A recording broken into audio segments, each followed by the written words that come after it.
Hello there, welcome back to the Gas Holes Podcast, episode 21. How y'all doing? Travis, how you doing?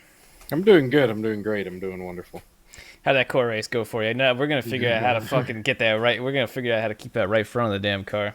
I don't know, man. God, I'm mad because I was not slow. I just burnt the right front off of it, like I always do. So I don't know. It was a boring race, I'm sure, to watch. I apologize to all the viewers. Nobody wanted to make any moves. They need to shorten those races or do some stages or something so it's not just you running away with it. They need to make it exciting. If we're going to have a league that's full of personalities or whatever, we need to make it exciting for the people to watch. When people want to watch a boring race, they can go watch the Coke race. Hey, I had a good time. Well, no, I'm sure it was fun for you, and it wasn't even a terrible race from our seat. It's just, I'm sure watching it, you know what I mean? If they want to watch a boring race, they could go watch the best of the best do it. Our league's a thing because we're personnel. Well, few people are just fillers, but most of us are personalities or whatever, and we like to have a good time. So I'd like to see them spice it up somehow. I'm sure they probably will. It's still a learning process going from fucking NASCAR heat where you can't really do anything with it to, iRacing where you can do just about anything with it. So, not that it'll be as good as Moon Car, but they could be a close second if they wanted to. Yeah, fair enough. Yeah. But, for those of you who don't know, we're talking about the Core Fall Brawl started up last week. This is week number 2 at Charlotte. It's every Tuesday of October at 8 p.m. Eastern. You can watch it on the Core broadcast on YouTube. Of course, I'll be streaming it every Tuesday on my Twitch account. So it went pretty well tonight, and it was a good time. So I think Phoenix or Michigan's next. Those are the last 2 tracks. I don't know which order they are, but so that's what we got going on Tuesdays. If you all want to check that out. Reason why we're talking about it, we just got done racing and hopped on here to get the podcast going. So let me take a look at this show outline. What the hell we got to talk about? We got a lot to talk about. Fucking ROVAL, man. What did you think of that Xfinity race? That was the race I was looking for so long. Just a fucking monsoon race, and we finally got it. It was a good time, I thought. Greatest thing I've ever seen. I loved it. I loved every bit of it. It was awesome. I was so disappointed when the Cup race wasn't like that because it was looking like it was going to be that way. The forecast was looking like it, and then overnight it changed. But Cup race was still pretty good. I honestly thought that was the best ROVAL race all the way through that we've ever had. I feel like most of the ROVAL races had kind of been not overrated. They had been really good races, but the finishes and the end chaos is kind of giving them a bump, whereas I thought Sunday was exciting all the way through for the most part. So it was interesting to see because I think it was actually the lowest in the Jeff Gluck poll. So I wonder if the Xfinity race being the day before had anything to do with that, because that Xfinity race raised everybody's standards to just unrealistic levels, because that was the biggest and greatest shit show we've seen in a long time. Yeah, I know. I do. Like I've been waiting for one of those for so damn long. We still need one for the Cup Series, I think, because it rained. They started on the. I woke up like right before the race started, and I don't know what the situation was. I don't know if it was pouring rain or if it was dry or what. But they started out with the wet, and then I guess it never really rained after that. But dude, Xfinity.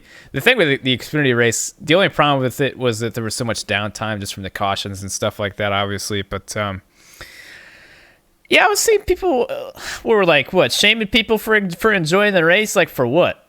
Yeah. That's such a shitty thing to do. How you gonna like be a shitbag to somebody for enjoying? Like, I get it, but it's like, what does that do? What does that? That doesn't change a damn thing. A lot of these people, though, are the same people who love this super speedway package. Say it's the best plate package we've had in years, when all it is a high speed demolition derby. So I don't see how people can shame people for thinking it's exciting to watch people slide off the track at 40 miles an hour, but it's okay for people to go flying into the air at over 200 and almost die. That was the part that sent me over the edge. I just couldn't wrap my mind around it when I was seeing people who constantly defend plate racing but hate rain racing. Doesn't make any sense to me.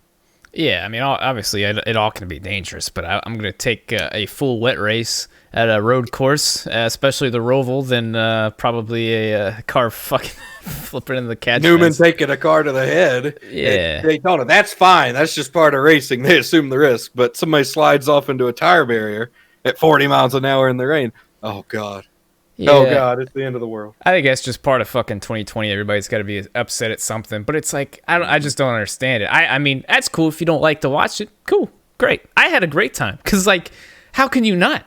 I mean, for me, it's like not only there was just so many great things. There was comers and goers. There was some like really small names who got up there, and there was so much to it. And it's like you're just on the edge of your seat. Because even like you had Briscoe who what spun on the last restart out of the lead. It's like how many times are you gonna see shit like that? You know, there's just a possibility of anybody getting up there and winning, and just some, you know, it's just crazy. It's just, and of course all the drivers are just on the edge trying to keep it straight. I don't know how you can't enjoy watching that. That's what I've wanted to see. Now I want to see the Cup guys do it. I want to see them have a full rain race. I want to have puddles. I want to see who can do it and who can't. That's all. You know what? I gotta say though, I've said I've been proud of Quinn before. But I was like, the night before, I think I told Slice, I don't know if you were here for it. You might have already left, but I guess we were playing Warzone or something. I was like, yeah, Cup race tomorrow. We were talking about it, and I was like, man, I hope Quinn don't make an ass of himself tomorrow. Because at the time, we still thought it was going to be heavy rain, which, you know, it still started wet, but he did really fucking good. He still finished 28th. He didn't spin. At least that I know of. He's a little torn up. I saw he had a little bit of, they posted a picture of the car afterwards. He had some contact, but I was kind of afraid he was just going to putt and last the entire race, just kind of figuring it out. But sure and shit, he picked it up, and he said he thought he was actually faster in the rain than he was in the dry. So I'm really proud of him. Finished 28th. Overall, pretty clean day. And with those, you know, treacherous conditions, I don't even know if he was there for the ROVAL last year, if he's even raced the road. I mean, obviously he's raced the road course by now, but I don't know about his rain experience, but I was really excited about that. But yeah, man, fucking, it was good to see AJ Allmendinger win the Xfinity race. Good to see him win again. It makes my day when I see Allmendinger win, just how happy he gets and how excited he gets. How can you not like seeing him win? And yeah, isn't he, was it announced today? I thought I heard it. Isn't he going full-time racing or something next year? Is he? I know everybody's been kind of like back and forth saying that he should be one of the guys that, you know, he should have like a full-time Xfinity ride or something like that. I didn't think it would really ever happen, but I mean, the rate he's been doing, especially with how many road courses, man. I mean, if college should be cutting that check. Yeah. But, I mean, is that confirmed or is it just something? No, it's not confirmed on Twitter. Somebody said it earlier today. I thought it was confirmed, but I guess I saw they were looking to go full-time Cup racing, which is kind of exciting. Yeah. That's I mean, man, the rate they've done things in Xfinity Series, obviously it's going to be 10 times more difficult in the Cup Series, but good for them. I guess. I mean, I remember when GMS said they were going Cup racing and they ran like one race with a old BK ride and then they never did it again, and then next thing you know, they're out of Xfinity too. Like, I don't want to see that happen. So yeah, that's fair, but GMS, man, they just came and went like overnight, it seemed. I don't like in terms of Xfinity and Cup, and they really didn't do a whole lot of shit in Xfinity, but they did win one race with Spencer Gallagher, I guess, so that's cool. I forgot about that. That entire thing happened. Yeah, and then he partied. Yeah, hell yeah, he did. I don't blame him one bit. That's the fucking way to go, man. Fucking partied up, win Talladega, partied up, and then just that'd be the end of your NASCAR career. Fuck yeah. My man said it. But yeah, that's I'm excited because I guess we'll talk about it eventually. But with the Suarez's new team, we got some new teams popping up in the back, and I'm excited because I'm a fan of the back marker team. So it's like you got some more moving pieces back there. It's just some more competition for StartCom. But I'd like to see Kali get up in a Cup. I don't think they're gonna have near the time they're having an Xfinity, but. So, hate to butt in, but Clint Boyer's a little drunk on the Coke broadcast right now. They're doing an interview with him. Is he really? And he's just rambling on. Oh, man. Hey, he earned it. He ran the whole, second half of the ROVAL with no power steering. That's fair. Man, I wanted to see him win so bad. I mean, whoop-de fucking do, Chase Elliott. Congratulations, Chase fans. But it's like, man, it would have been really cool to see him win that race, man. He would have had a really good shot, man. He's a really good road racer, man. He's really gotten good the last couple of years. But yeah, what the fuck happened to him? It's just power steering died. I saw the picture of him afterwards. I understood that, but yeah, it was something to do with the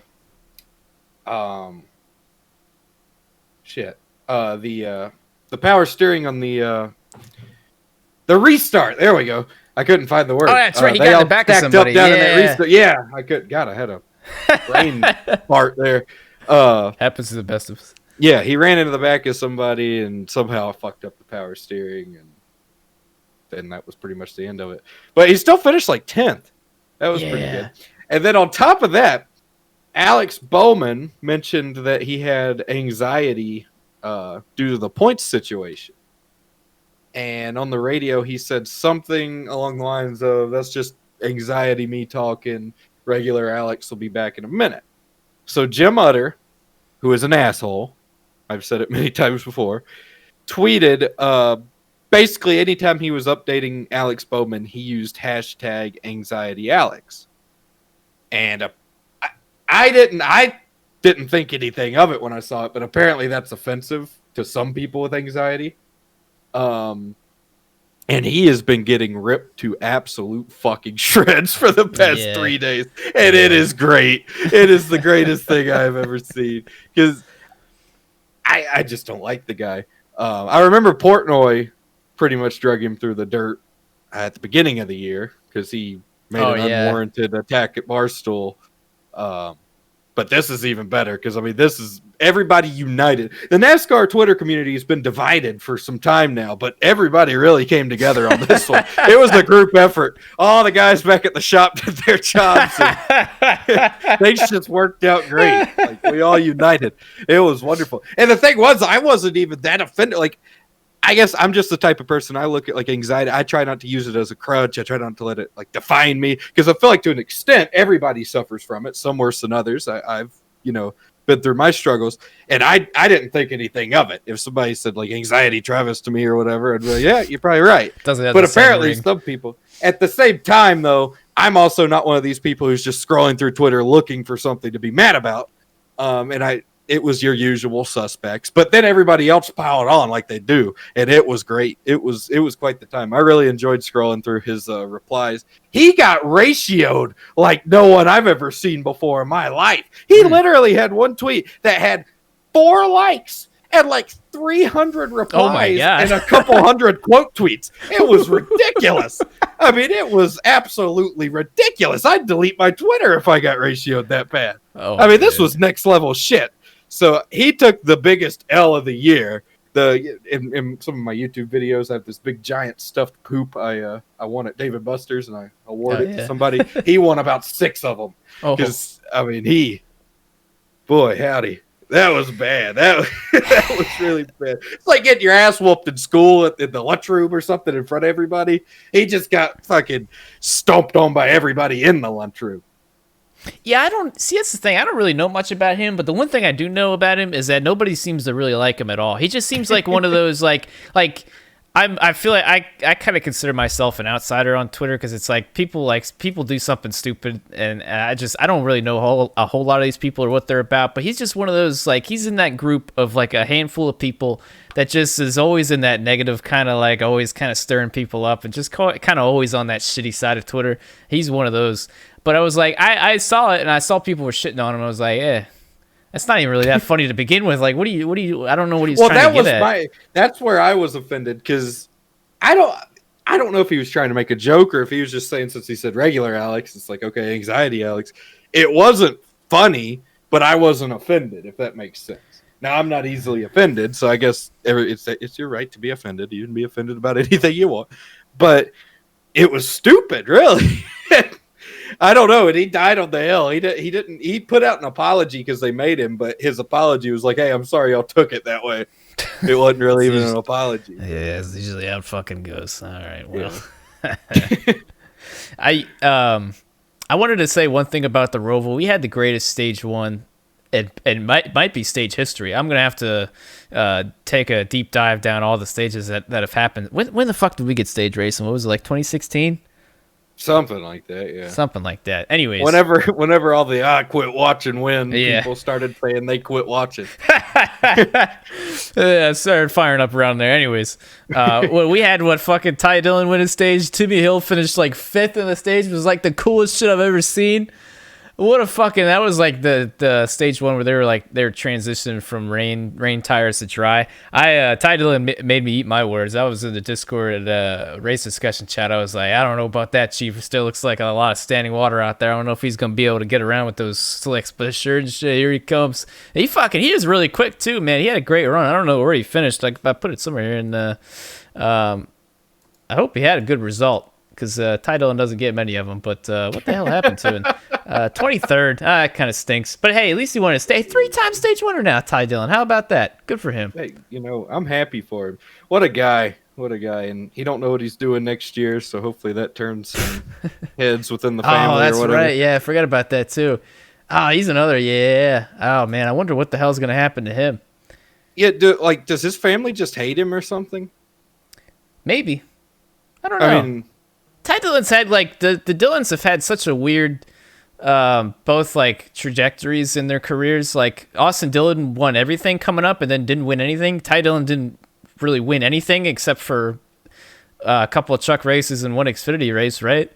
But they still ended up kind of the same spot, and here they are now. One's got a ride, one doesn't. But I don't know. I feel like I don't really know. I feel like people had a lot more higher hopes for Ty Dillon. He's just kind of at this awkward level because he never really got a full shot, I guess, in the Cup Series with a competitive team. So I kind of like to see what he'd be able to do, but I don't know. Maybe they'll somehow end up teammates at RCR bringing another car. Come on, Richard. Yeah, maybe. But Timmy Hill still managed to finish last. Fucking yeah, dude. I felt so bad for him. Oh, man. Engine issue. I didn't know that. Ah, that stinks. Poor guy. Yeah, I saw that guy on Twitter who hates all the YouTubers who works on that team. He tweeted what it was. Something broke, and they were actually fast. Like, not fast. I know it was strategy up there, but they had some pretty good pace. Like, I think they were on their way to a decent finish, and then whatever broke. But poor Timmy, man. What a guy. He's one of the nice guys. I don't even know. He just looks like a nice guy. Yeah, he's one of the guys you got to root for. He beat everybody's ass at that one Texas iRacing race with his cute little G27 strapped to the desk. He did the dick and balls, remember? After the race? That's right. He did the dick and balls. How can he not love Timmy Hill? And he's a Maryland native too, so he's a cool ass in my book. What the hell? I didn't take a look. So who got eliminated? Kyle. I can't believe Kyle Busch got eliminated. I can believe it, but I can't believe it. I just didn't. I thought he'd figure it out eventually. You know what I mean? At least for Kyle Busch, I feel like I just think he would have figured it out. It just didn't. I thought he'd come in there and I don't know, man. That's weird. It really is. But I guess that just goes to show you how competitive it is in the Cup Series, man. But it's like, I don't know. I would have loved to seen how different the season would have been if we would have got practice. Maybe I guess we won't really get it a whole lot next year. That's gonna be interesting.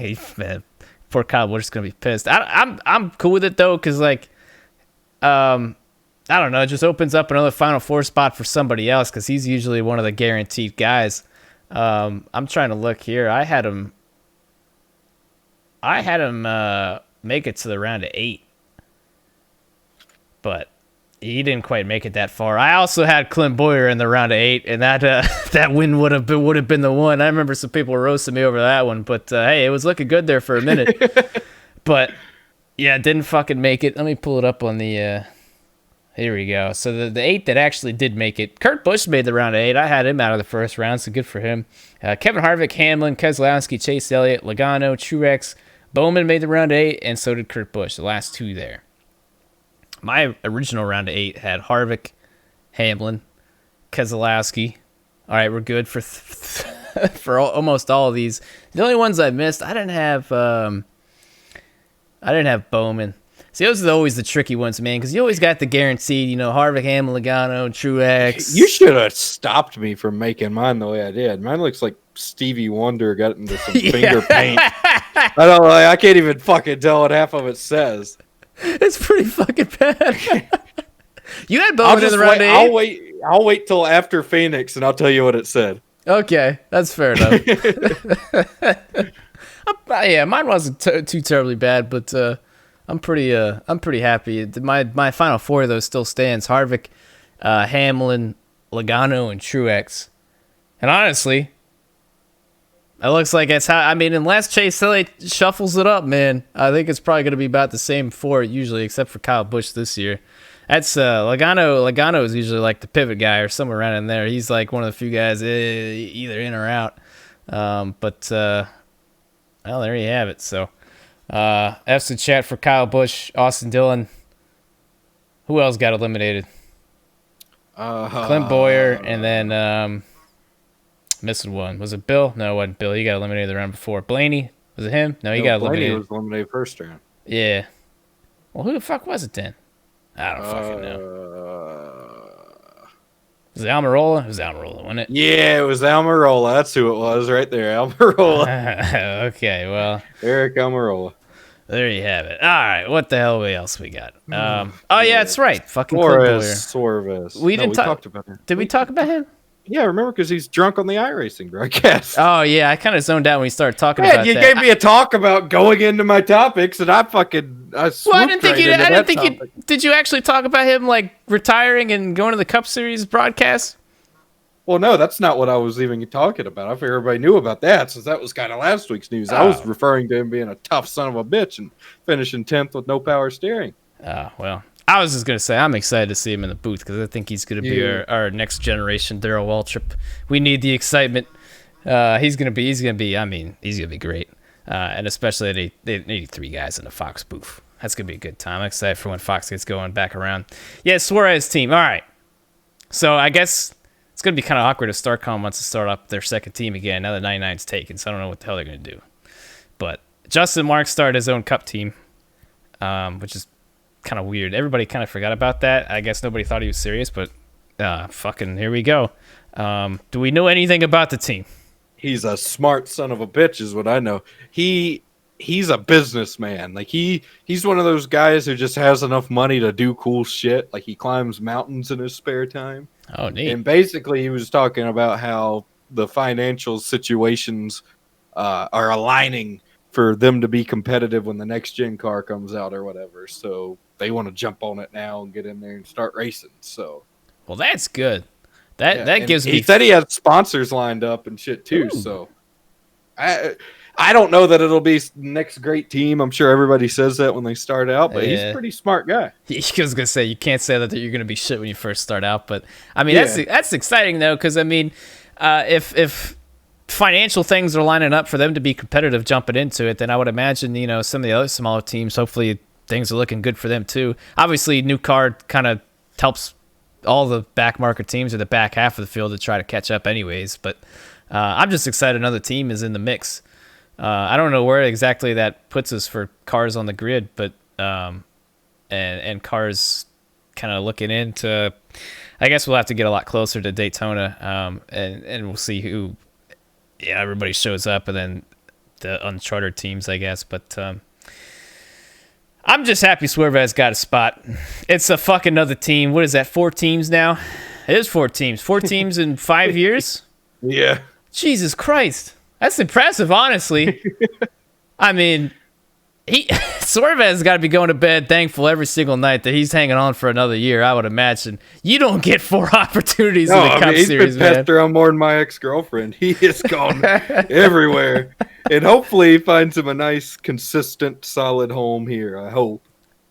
Yeah. I mean, this team seems like it could make it at least a couple years. So, hey, there you go. Maybe you can carve something out with them, and then, he gets up there, he gets some good experience, and then maybe comes over to a top team. Maybe. I don't know. But I'm super excited for Suarez, man. He's back for another year. Hell yeah. All right, that brings us to the mailbag. What we got this week? It was a joke about the ex-girlfriend. She's a God-fearing woman. askmoonhead@gmail.com. You know the drill. We got a pretty thick mailbag today, so we're not going to get to everybody. But leading us off is Eli Pope. He writes, Dear Travis and Cozy, Travis doesn't get enough love, so this is a question just for him. What is your favorite paint scheme you have seen in all your days of watching the top 3 series in NASCAR? Also, for both of you, what was your favorite class to take in high school? I am not paying attention to math right now, so hopefully you enjoy the question. Thanks and best of luck to both of you. Pay attention to your math. I think we're obligated to say that. My favorite paint scheme, I love the white Brad Keselowski Miller Lite schemes. Those have always stuck out to me. The matte black furniture row car was always pretty cool. I'm a pretty simple guy. I like the black Kurt Busch monster cars. But yeah, I think those white Brad Keselowski cars, something about them on the Ford. Oh man, they just look good. And then favorite class was probably history, or I really enjoyed civics and economics in high school. But probably history. Physical education, PE. Lunch was my lunch. Lunch. Yeah. Humongous writes, will either of you be attending Martinsville or any other racing before February of next year? Thanks. I guess we find out tomorrow, unless my mom, it's all through my mom's account, so I don't know if she's gotten a call or an email yet. Hopefully we get selected and get to go to Martinsville. So if so, yes, we'll be there. Is there a chance that we just don't get selected? Yeah. They said they're not going to be able to reseat everybody. So. Oh, all right. Who the fuck do I? All right. Who do I gotta talk to? I'll get a seat. Yeah. Who do I gotta talk to? I might drive up there and give them some favors if I have to. Titty Milk writes, what is your favorite kinds of chips and candy? If you were to ever had a Monster Jam truck team, what would your truck look like? Mine would be teammates with Monster Mutt, and I would drive Monster Wiener. P.S. Quinn Hoff is goated. I've got a phone call. Can you answer this question? Yeah, sure. All right. Well, Monster Jam's great because is Monster Jam even still alive? I don't know. I thought they died, but I like to think they're coming back. I don't even know what the current state of Monster Jam is right now. But if I had to make my monster truck look anything, I don't know. Like the first thing I thought of was just make it look like a giant brick, just a brick, like a fucking brick. I don't know. That the first thing I thought of was this Monster Jam truck I saw in Indy one year. Its name was Fluffy, and I don't even remember what the body exactly was. I just remember it kind of looked like a brick, but it was the motherfucker. It was like a Volkswagen something or other almost. I don't remember what it was. It was like a Volkswagen bus kind of thing. Either way, the guy who was driving it was driving like from the middle of it almost, which was even funnier looking. And even better, it was like one of those low-budget Monster Jam teams, too, that like he broke in racing or whatever and then broke in freestyle or whatever. He had problems all damn night. And, yeah, I don't know. I'm not very original. But if I had to, I would probably make mine just look something really stupid, like a brick. Or like a inanimate object of some sort.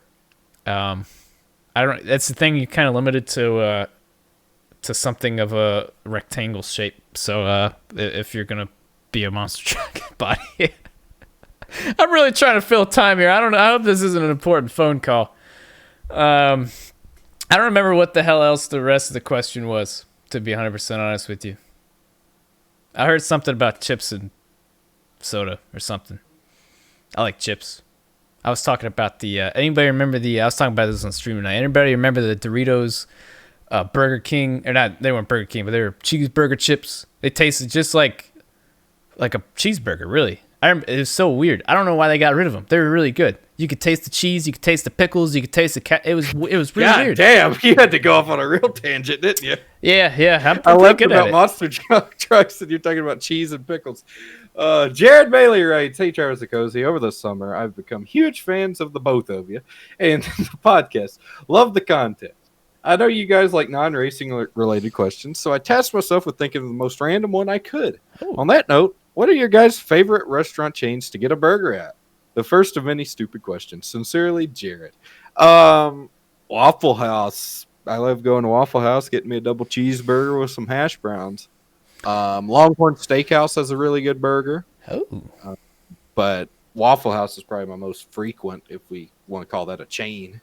Man, I've only been to my Longhorn like once or twice. That's I don't really get out that way too often. Burger, jeez, I don't know, man. I can't remember the last time I got fast food. Like, I haven't been to McDonald's in forever. Same with Taco Bell. I actually DoorDash Taco Bell, and the last time I actually went to Taco Bell, it's been a minute. I gotta say Steak and Shake, probably, honestly. Cheap, solid burgers. I've had Steak and Shake so much now ever since I've been going out there now. Like I know the menu like the back of my hand, and I've had all the burgers, and it's I need them to come out with new ones. I think every time we mention Steak and Shake, I think about our trip there. Oh yeah. So after Talladega, we've probably told this story before. After Talladega, me and Cozy, it rained out the first day, and we're coming back through town. And I never eat at our Steak and Shake here, but we decided to go. And we go in, and Steak and Shake to me is fast food. It's got to drive through all that. So I'll walk up to the front, order my food, and then I go sit in a booth. Well, apparently that's frowned upon, and some lady came up to try to get our order. I was like, somebody already took our order, and she's like, really, where? And I was like, up there at the front. She's like, but you're dining in. And I was like, I reckon so. And she just looked at me like I was a fucking dumbass. I guarantee you she probably told that story a couple of times that day too. She's like, get a load of these fucking assholes that walked in. I mean, I tipped her. That was the thing. She didn't do anything for us. And since I stole one of her seats, I still tipped her. So, I mean, she can't be that mad at me. She got a tip for literally doing nothing. Stand up, gentleman. Travis Brown, ladies and gentlemen. So, I mean, I tried to right my wrong. And the lady up at the front, she said that there was no issue there. So, I don't know. It's stupid. I don't know why you'd go to fast food and have somebody come take your orders. They do that stupid shit at Chick-fil-A, too. I don't get it. But moving on. Fuck. Gary Sack writes, hey, Travis and Michael. Sorry if I spelled Michael wrong. At least I tried. I have 2 questions for you guys. The first question. Who are your guys' favorite operators in Rainbow Six Siege, and who do you main on it? Wait. Hey, pal. We read this. Oh. So here's the problem.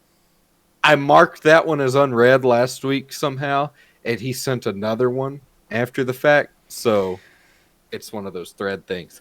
Hi, Travis and Michael. I have a question for both of you.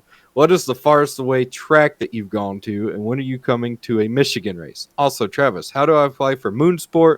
Do I do it through your Discord, or is there another way? I'm asking because I got iRacing a few months ago and had time to get used to physics. I'm looking for a league right now. All right, so Moonsport's our team. Moon Cars our league. If you just go to Mooncar Live, that's the Twitter handle on Twitter, obviously. You can click the Discord link in the bio, and somebody will get you signed up through there. So that's how you join that. If you are trying to apply to Moonsport, you could join my community Discord, which I believe is in the description of these podcasts. And there's a channel in there to apply. Farthest track I've gone to, I guess, would be Martinsville. Even though Really? I go to a lot, it doesn't feel like it. Yeah, I haven't been that far away. I'm trying to think. I really don't think I've been anywhere further. We'll change that sometime. You got to come to Indy with us sometime. Yeah, I definitely want to do that. I want to come to an Indy 500 or something. That's honestly next year. Fontana, we've already talked about that. Yeah. We'll probably take the cake. But that's something I want to do next year. I'd like to try to travel more to some of the cool races. Well, that's the thing. We did Talladega this year, and that was the farthest I'd ever gone to go to a race. And it kind of lit a fire under my ass. I'm like, man, this is a new track. I've never been here. This is exciting. And I was like, because I've had the same rotation of tracks now since really I started going to races. It's been like Richmond, Martinsville was kind of a late addition, Indianapolis, and like Dover, Pocono. There's like a lot of tracks in my area, so it's cool, but it's like there's still a lot of them out there. I've talked to Brody a couple of times. Next year, I don't know if we're going to make it happen next year, but I really want to go to Kansas for some reason because we figured I drive out there. It's like 8 hours there, and then he drives to Kansas, which is about another 7 or 8 hours, but we can make it work. Fuck it. Let's try. As for a mile and a half, I've never been to one, nor have I've always said I didn't really want to go to one, but if I'm going to go to one, Kansas is about the spot to go. I got to say, we've also talked, I think that question said, when you going to Michigan, that was a track we talked about. Not really stoked about going there, but we've talked about it as a potential option, as well as Chicago, but that one got the boot. And Kentucky, that took, we talked about. And you have talked about it? No, me and Brody. Oh, okay, I was about to say. No way in hell I'm going to Michigan. Yeah, we talked about going to Chicago and Kentucky since they're both pretty close as well, and they both got the boots. So that kind of took away 2 of our options there. But, yeah, it's, I kind of want to make Kansas happen, to be honest with you. I'd like to go there. Brian Green writes, and this is a really good question close to my heart. Thanks for getting me into King of the Hill. What is your favorite episode?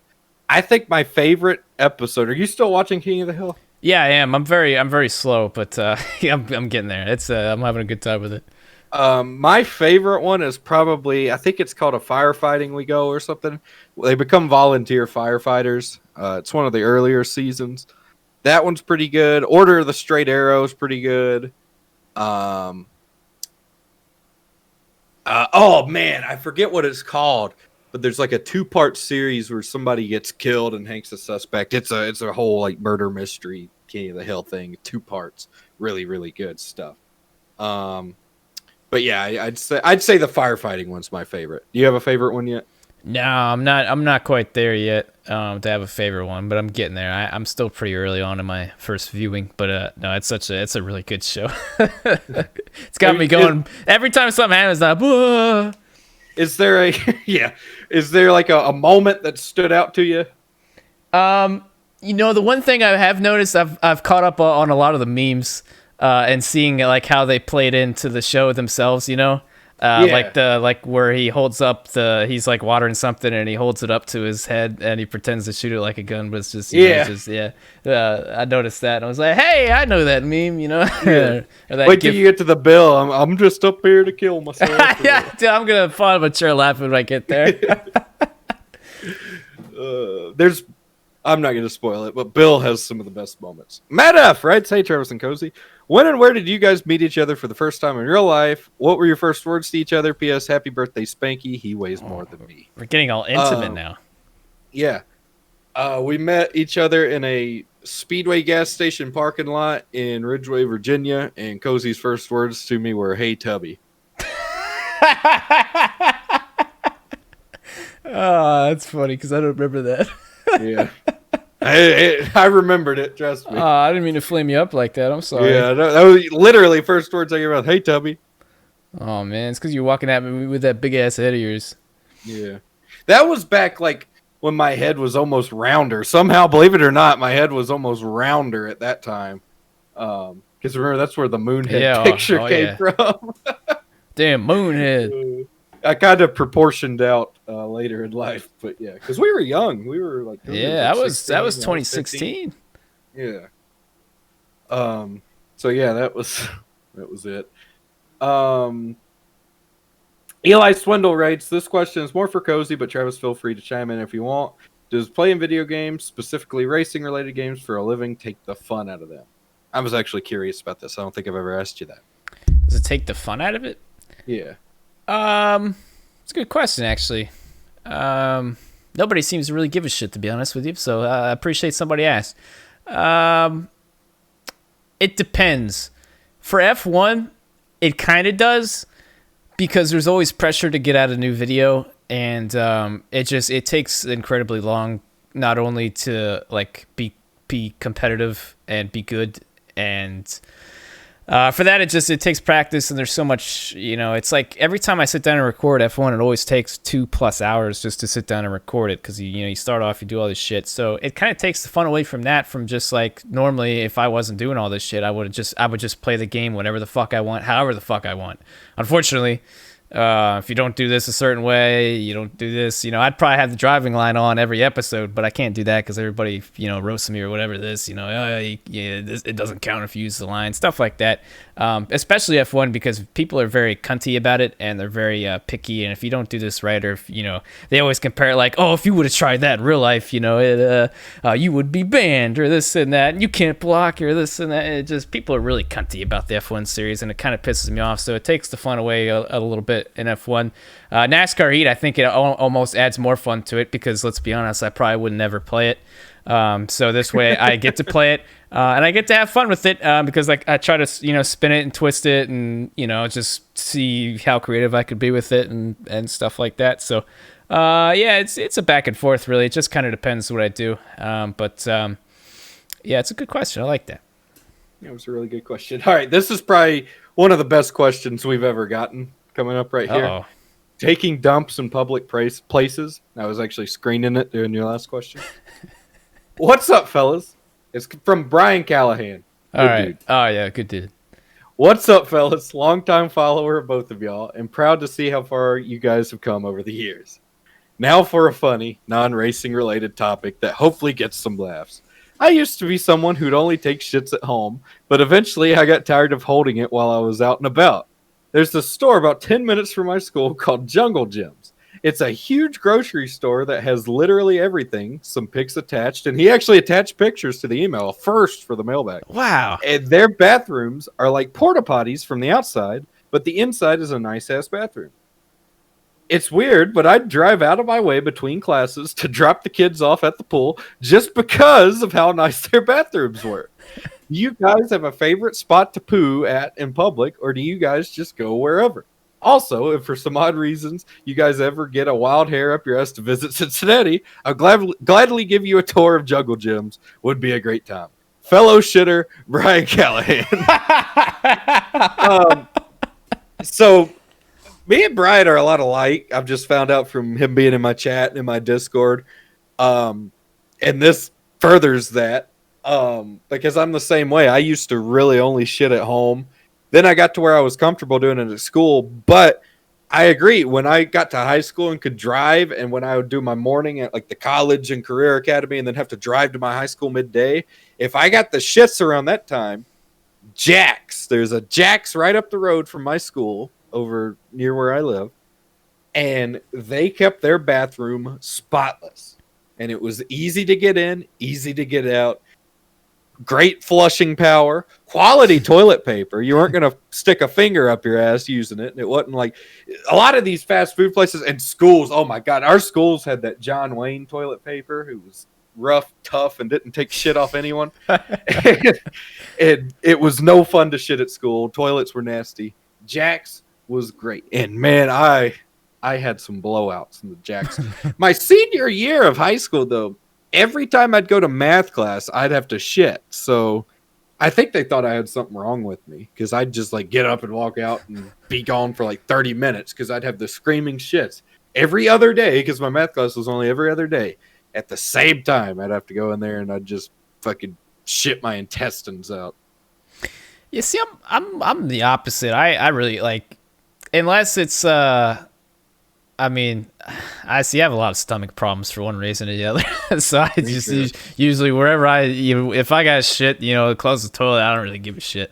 I wipe it down a little bit, make sure there's no tinklage on there or anything. But yeah, I'll shit wherever. I'm not, unless it kind of depends. Like if I'm on a road trip, I'll make sure I stop at like a Love's or a like a travel center of that nature, just to make sure I've got a good consistent toilet underneath of me. Because you never know where you get. Like if you stop at one of those little side gas stations, you never know what you're gonna find in there. But other than that, though, I'm not very picky. I was just thinking of some of the greatest bathrooms I've seen at like dirt tracks and stuff, like at Anderson where they hold the little 500. That's the charm of Anderson, really. It's just how of a shithole that city is, and then you have like this track that's kind of like a shithole itself, but it has like one of the greatest races, and it has like some of the worst facilities.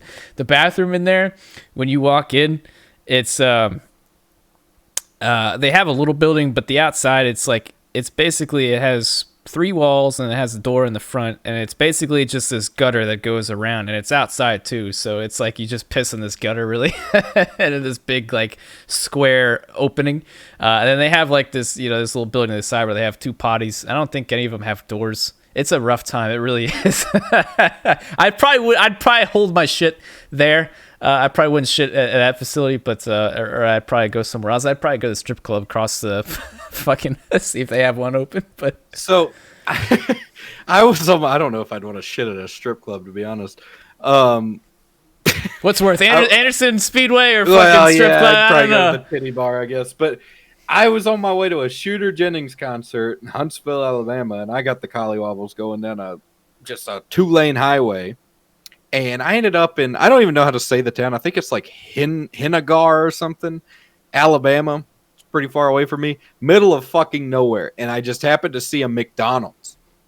And I whip it off in there. I run in there. I'm about to puke thinking about it. Oh, God, I start gagging. I run in that bathroom, and I see brown water up to, it was almost overflowing. Oh. And I was yo-yoing But I guess I wasn't really yo-yoing because it wasn't solid what was about to come out of me. So I get back in my truck and I'm like, all right, there's a gas station, there's another gas station, there's a police department, and they're just like the rays of God were shining down on it. Jack's. And I went in that Jack's, and wouldn't you know, nice ass bathroom. So I think it's a corporate thing. Jack's bathrooms are beautiful, and I took a horrible graphic shit in that Jack's bathroom. There you have it. And I remember that shit to this day. That was like well over a year and a half ago now. But yeah, that one stuck with me. Jack's saved my ass. Benjamin Branscombe writes, "Hi, Travis and Cozy. That'd be a good title of the podcast. Sorry to interrupt.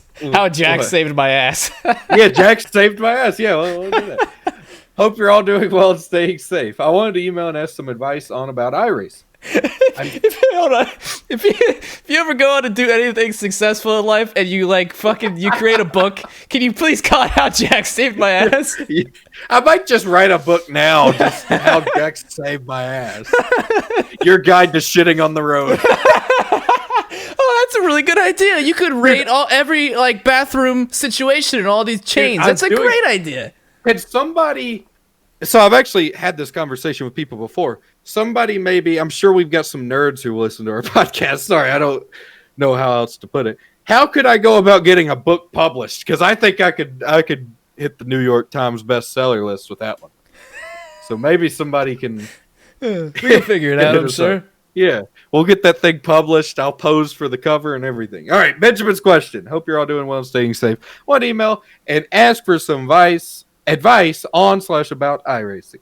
I'm still really new to the platform and would like to think I'm okay, C-Class Oval, but I feel that I lack a lot of speed overall. Do you both have any tips or recommendations on getting better, practicing with others or by yourself? Also, just wanted to say thanks for the podcast/content y'all are creating. It's always a blast to watch and listen and have a laugh.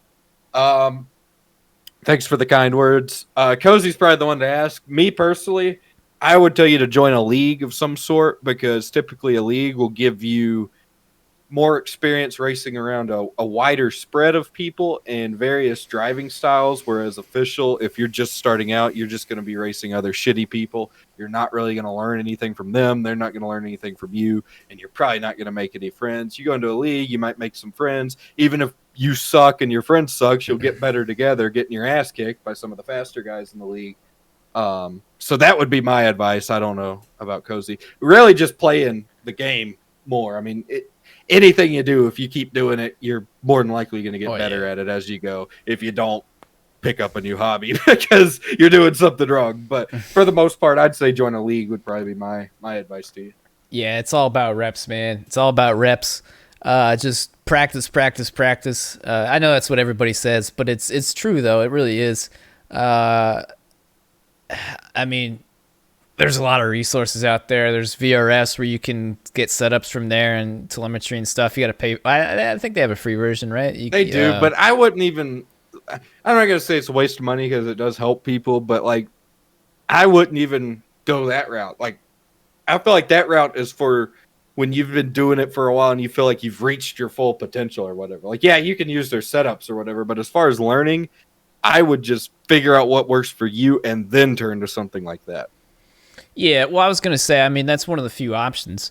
There's VRS that can help out. iRacing is booming right now on Twitch. Everybody streams it, so you can, honestly, you can just spy on people and see what they do and how they do it.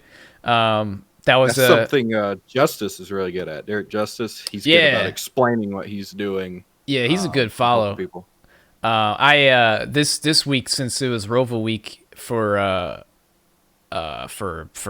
everything basically, but for FTF, I was in a situation where I had to point my way in, so I pulled up old Casey Kerwin's stream and I was watching him do some B-Fix and kind of how he did things, and I went in there and practiced myself, and just to try to of course he's way fucking faster than I am, but I definitely learned a lot of stuff, man. There's it's just like anything nowadays, there's so much there on the internet. There's so much that you can learn from, but the most important thing is just getting in reps yourself. There's no other better way to do it, just in practice, and the more you put in what you put in, you get out, you know what I mean? So if you want to practice a whole bunch, hopefully you get a lot out of it, but it's all about practice. All right, last question. Should be a pretty short one. What are you guys? It comes from Nick Varvel. What are your guys' dream cars that you want? Mine is a Dodge Daytona. I really want a Ford Mustang, or a Rolls Royce. Oh, yeah, we've done this before. Dodge Challenger. I want a Dodge Challenger. I think those are pretty mean looking. I want one of those. I don't give a shit what color. I just want one. It's got to be one of the newer ones. The first couple years they brought it back, it wasn't very pretty. But like the last couple years, like 17, 18, 19, those things are sexy. Well, that's the mailbag. askmoonhead@gmail.com. Cozy, I guess you can take over with the boring racing. Oh, yeah, I just want to talk about F1 for a minute. I was back at Nürburgring for the first time since, 2013, I believe. I had never seen a race there before, so it was pretty cool. It was a pretty neat track. It was honestly, it's set up for a lot of, like Turn 1 is a very, I didn't know anything about the track whatsoever. It was, Turn 1 was very interesting. There wasn't a whole, like, obviously there was some stuff. It wasn't the most boring GP ever. But the biggest thing, man, it was just how cold it was. So it set up a bunch of very interesting, what the fuck am I trying to say? It was just very tough for the drivers, really, and the tires. And the biggest thing out of the whole weekend, which I just now remembered, and actually it was funny. It was the first time I sat down. I was like, hey, you know what? I'm gonna watch FP1 because I saw it was on. I was like, hell yeah, let me watch some Formula One practice. And of course, the first two, it didn't rain out. It fogged out because they had just really thick fog, and it was also raining. But the reason was they canceled the first two practices is the medical helicopter couldn't leave if something happened, so they couldn't run the first two practices. So that basically set up a NASCAR style. Well, they still have more practice than NASCAR, but it was they basically only had a 60-minute practice just to dial shit in. So it kind of set up for things to be interesting for the GP. Lewis Hamilton won. Whoopsie fucking do. Bottas kind of threw the race away, but then he had car problems. He locked up real bad, and then it just kind of went downhill from there. He ended up retiring the car. I was rooting for Bottas, but Hamilton, big news, finally tied Schumacher for most wins all time F1, 91 now. So now he's looking to make a new record for himself, 92 and on, which is just like batshit crazy when you consider like Sebastian Vettel. You want to take a guess at how many wins he has? Do you actually tune out when I start talking, or? Yes, I do. I was reading something. What? I was gonna say, well, I was talking about how Lewis Hamilton now is tied for the most wins at 91, and I know you know enough to know Sebastian Vettel's really good. I was gonna compare how crazy it is. Do you know how many wins Sebastian Vettel has? 42. He's at 53, I think. He's in the 50s. Oh, damn. That was pretty close for pretty a good. fucking idiot. Yeah, but you just consider, man, that was before I started watching, but what did he win? Like 3 or 4 championships in a row, something like that. It's just crazy, man. Lewis Hamilton, and I get it. It's not the most exciting thing in the world, and most certainly, he wins just about every week, but still, for all those things, like, and he doesn't even win every week, but the amount he wins season after season for how many seasons now, he obviously has got to be doing something right. It's fun. Not only does he have the best car out there, but the probably the highest level of preparation. And just the more I watch, the more I really start to appreciate. And I know that's the biggest thing people don't watch F1 is just because Lewis Hamilton wins every week. And I get it. I was the same way. Like it's hard to get into something where it's just it's almost the outcome's almost already. It's just already put together. But fuck, man. It's pretty impressive. It really is. And I think, looking back, I don't know where Formula One's going to go in the next 10, 15, 20 years. Who the fuck knows? But, I mean, this is history right here. So it's pretty fucking cool. I'm not going to lie. It's not the most exciting thing in the world, but seeing a win Grand Prix after Grand Prix, it's pretty fucking wild. Anyways, Bottas, he had car problems, so that basically unlocked a spot for the podium, which Ricardo got with the Renault, so it was good to see him on the podium. So other than that, that was really about it. I don't know where they're at. Actually, I do know where they're at. They're in Portugal for the next race.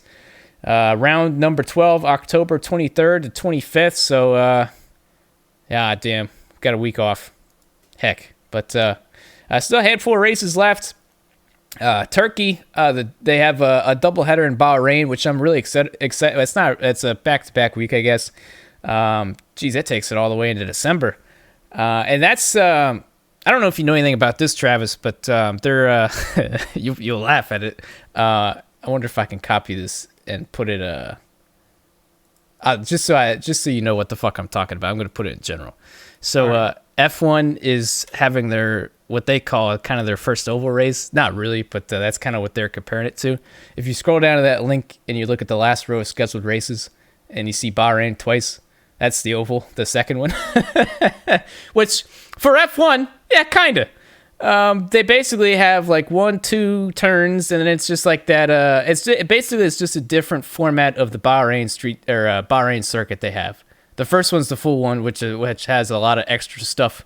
Then this one's just kind of like a right hand deal. It looks like a state. It kind of does, doesn't it? Yeah, that's cool. Yeah, so I'm really interested to see how that plays out. It's just going to be a battle of who's got the motor, which I'm excited for. I don't know. It might be the most boring F1 race ever, but it also might not compared to some of these other fucking goofy ass circuits they got on here. But yeah, hopefully that kind of. I'm really hoping that ends up being a really positive, exciting race. That way, F1 maybe like somehow considers going to an actual oval one day, like Indianapolis or something like that. I still like I highly doubt that ever happens, but you never know. They're going to this goofy ass Bahrain circuit. You never know what they might do in the future. So, anyways, that's my Formula One talk for the day. Hope you guys enjoying formulas. It's been a good time. I've really been getting better at waking up or being awake for the races. I actually fell asleep for the end of the. Most recent race, I stayed up all night, which I shouldn't have done, but we played fucking Warzone, and I wanted to play Warzone, so I made it through like 75% of the race, and then Lewis Hamilton basically took over, and I was like, all right, I'll see y'all for the Cup race, and I woke up later, but yeah, it's my Formula One talk for the week. Well, that was riveting stuff. Thank you for that. Yeah. We had not the greatest, but one of the weirdest Twitter fights of all time this week. I know we talked about the other stuff earlier. I see what you did there. I actually didn't mean to do that, but anyway, this isn't about Jimmy Cowtits. This is about Kevin Swindell and Shane Mill, and it is dripping with irony, and we will get to that. Kevin Swindell tweeted a meme, the Tom Brady basically holding up 4 fingers or whatever. I guess he was confused. And he says, me, every time someone says, didn't you win like 2 or 3 Chili Bowls in a row? I guess Kevin won 4. Mm-hmm. Somebody replied and said, that's an arrogant statement.